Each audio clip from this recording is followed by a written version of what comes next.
আলী হোসেনের কাছে যাও। আলী হোসেন, আপনার সংক্ষিপ্ত প্রতিক্রিয়া কি বলবেন? দেখুন, ভারতীয় জনতা সংখ্যালঘু মোর্চার পক্ষ থেকে, রাজ্যের ইউনিটের পক্ষ থেকে বলছি, আপনি যেমন 5% কথা বলছেন, এপাশ ওপাশ হলে সমস্ত ফয়সালা হয়ে যাবে, আমি সেটা বলছি না। আমি বলছি 10% মুসলিম সম্প্রদায়ের ভোট এবার ভারতীয় জনতা পার্টিতে কাস্টিং হচ্ছে।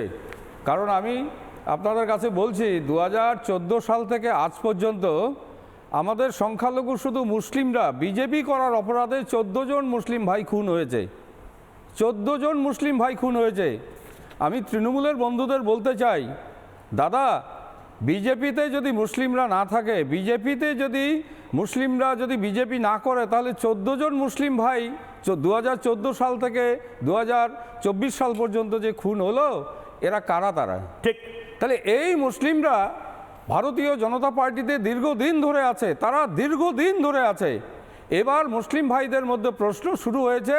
আজকে তার ব্রিগেড সমাবেশে তার অন্যতম প্রমাণ এবং তার আমরা সফলতা পাচ্ছি যে 10% মুসলিম ভাইরা এবার চাচ্ছে ভারতীয় জনতা পার্টিকে আমরা ক্ষমতায় নিয়ে আসব।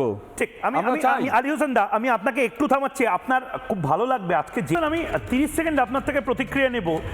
মানে এটা আপনারা প্রতিবাদ করছেন না কেন? আমি জানি না কোন কমিউনিটির কথা বলা হচ্ছে, হিন্দু, বৌদ্ধ, শিখ, জৈন, পারসিক, মুসলমান, খ্রিস্টানি, কোন কমিউনিটির কথা বলা হচ্ছে আমি জানি না, কিন্তু যদি এটা সংখ্যালঘু সম্প্রদায়কে নিয়ে বলা হয়, মানে এর থেকে ভয়ঙ্কর কোনো উস্কানিমূলক মন্তব্য থাকতে পারে না আলী হোসেন?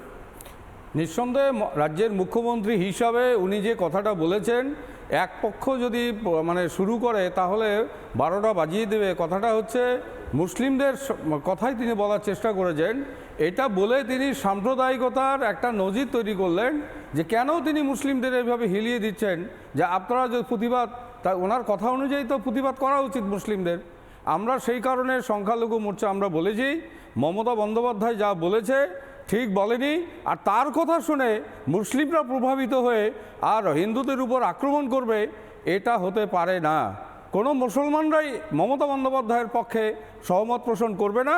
আমরা বিজেপির সংখ্যালঘু মোর্চাও সহমত পোষণ করি না। আমি আলিদা, দেখুন, আমি একটা বিষয় বলি, 5%-এর কথা বলা হচ্ছে।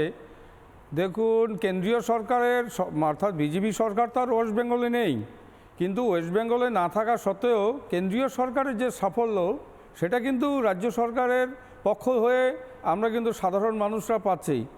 দেখুন, কিষাণ সম্মান নিধি সারা পশ্চিমবঙ্গে 40 লক্ষ মানুষ কৃষকরা পাচ্ছে। তার মধ্যে 8 লক্ষ শুধু মুসলিম ভাইরা যারা কৃষক, তারা কিন্তু বছরে 6,000 টাকা করে পাচ্ছে।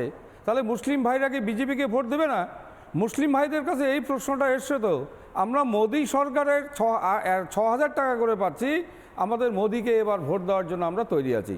একইভাবে মা বোনেরা উজ্জ্বলা গ্যাসের কানেকশন পেয়েছে।